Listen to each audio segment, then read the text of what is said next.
In the summer of 1986, the Horton family and friends met in Yosemite National Park for the adventure of a lifetime, a family climb up Yosemite's 8,800-foot half dome, a climb in tribute to Bill Horton, who was dying of AIDS.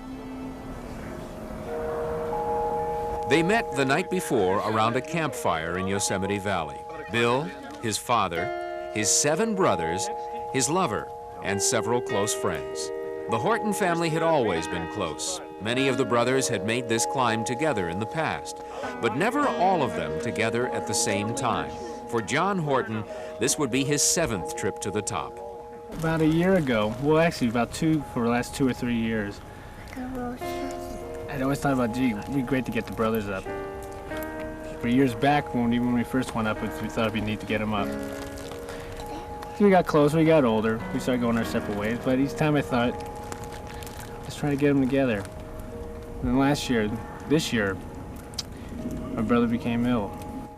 In May of last year, Bill went in for his annual checkup. His doctor noticed 2 unusual lumps and ordered a biopsy. Soon after, Bill was diagnosed as having Kaposi sarcoma, a cancer associated with acquired immune deficiency syndrome, AIDS. You know, it was very hard to accept. You know, my whole life just kind of flashed in front of me. One by one, the Hortons found out, each reacting in his own way. Well, of course, it was a bit of a shock, naturally. I figured, well, what's to be is to be, and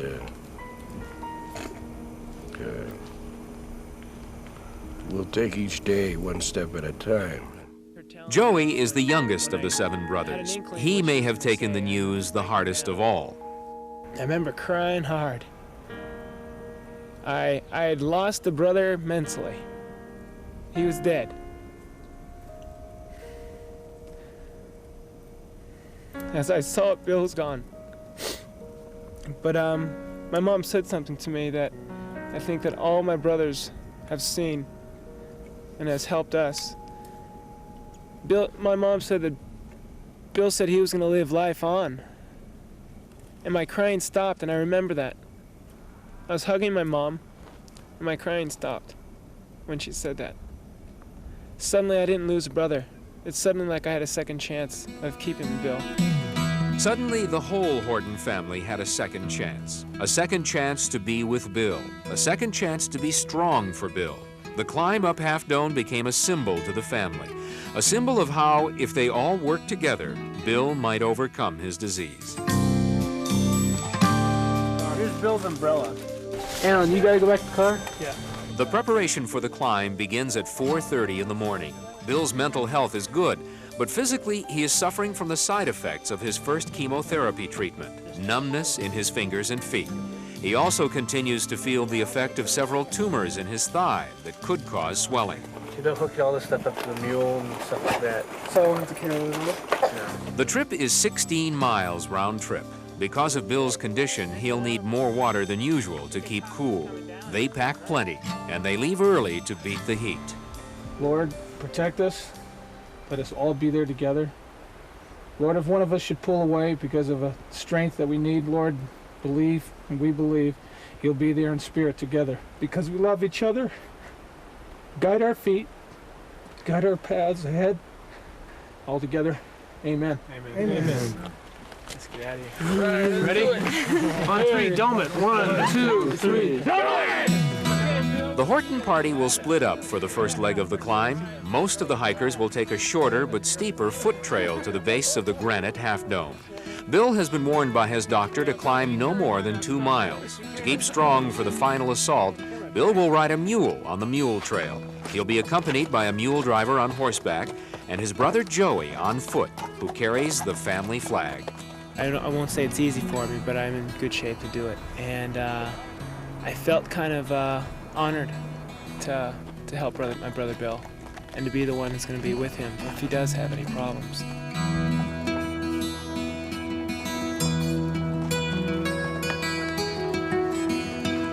A half day later, at the foot of Half Dome, the Horton party is reunited. Bill suffers only a little saddle soreness. His father, however, is not doing well. About 2 miles down the trail, his legs have given out. A mule has been sent back to retrieve him. Now begins the real climb. There are no more mules, no more mule trails. The next step is what is commonly known as Quarter Dome, 500 feet of slippery, treacherous rock that'll take the spirit out of the best of them. For the Horton party, and especially for Bill, this will be the true test.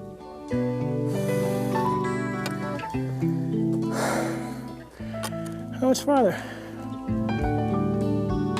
It's been very special with my family. And this is just another extension of that specialness that I see with the climb. We're doing something together again. You know, it's not just for me, it's for everybody here. Not bad for a cancer victim. Despite the climb and the heat, 2 hours later, the entire Horton party reaches the top of Quarter Dome. It's apparent, though, that Bill is extremely tired. And there's another problem: lightning. I think safety comes first. Well, I would imagine.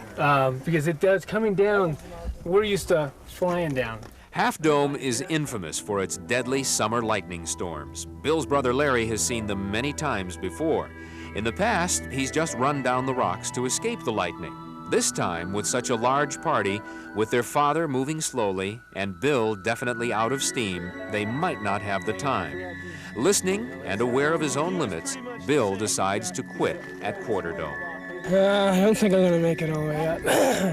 Coming up that, the legs were fine, and it's just the respiratory. The rest of the Horton party, however, decides to risk the lightning and push on up 400 feet of steel cable for Bill. They'll carry the family flag so that Bill can see them when they reach the top. It's wonderful, this bunch of jerks. They're each one, and all the friends, they're each one going up for me. And so I'll be up there. I just want to see the flag. When they get to the top, I'll wave an umbrella.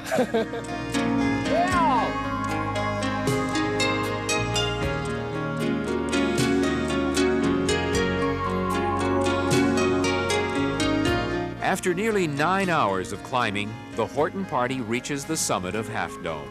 The thunderheads have moved back. The sky is clear. We did it!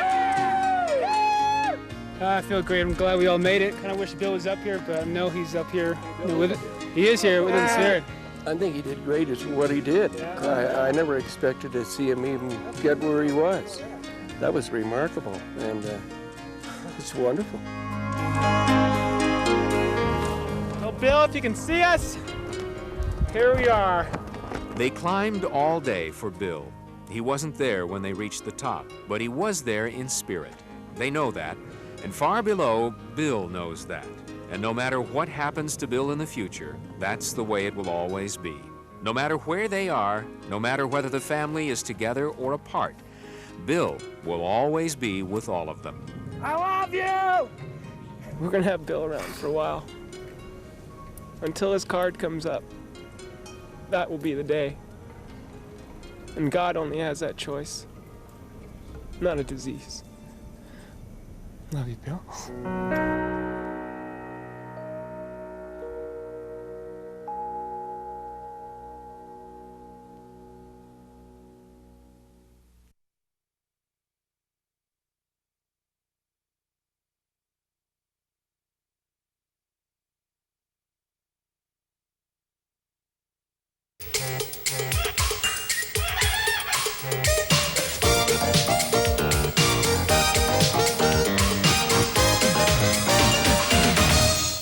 Year after year, the Examiner Beta Breakers proves itself to be more than a foot race. For some, it's a party. For others, it's a challenge to be faced as a family, and no one is left out of the running.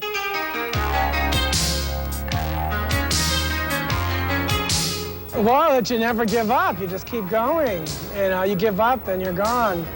Bill Horton, his friends and family are running a race against time, because Bill is dying of AIDS. His family has known about it for 2 years. At first, it was tough for them to accept, But now they're his best defense. It's basically, it's keeping the family unit together, our family unit together, and Bill's strength keeps us holding up. They're keeping him active and keeping him optimistic. Last summer, Bill and his friends and 7 brothers even climbed Yosemite's 8,800-foot Half Dome together. Bill couldn't make it all the way, but he got close enough to see the family flag waving on top. This time, he wants to go the whole distance. Oh, definitely. God, yes. Yeah. They're going to drag me across if it takes it. Bill is suffering from a great deal of pain in his legs, and his body is no longer capable of even walking this course. So he'll need to use a specially designed chariot wheelchair for most of the race. His family is pulling for him, but he's determined to finish running. 3, 2, 1. Let's go! Hey, it doesn't work.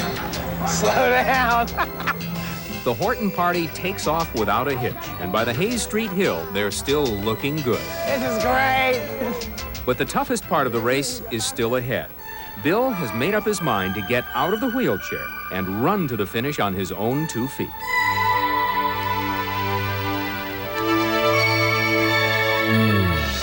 They draw off my strength and I draw off their strength tremendously. It gives me a lot of willpower to go. 2.5 hours into the race, Bill, the Horton family, and friends crossed the finish. He may have needed a wheelchair for part of the race, but with a little help, he was able to run the last 250 yards. And this time, they all finished the journey together. It's the extension of love from everybody, and it's a wonderful support. And it's something we keep sharing, and it gets better and better.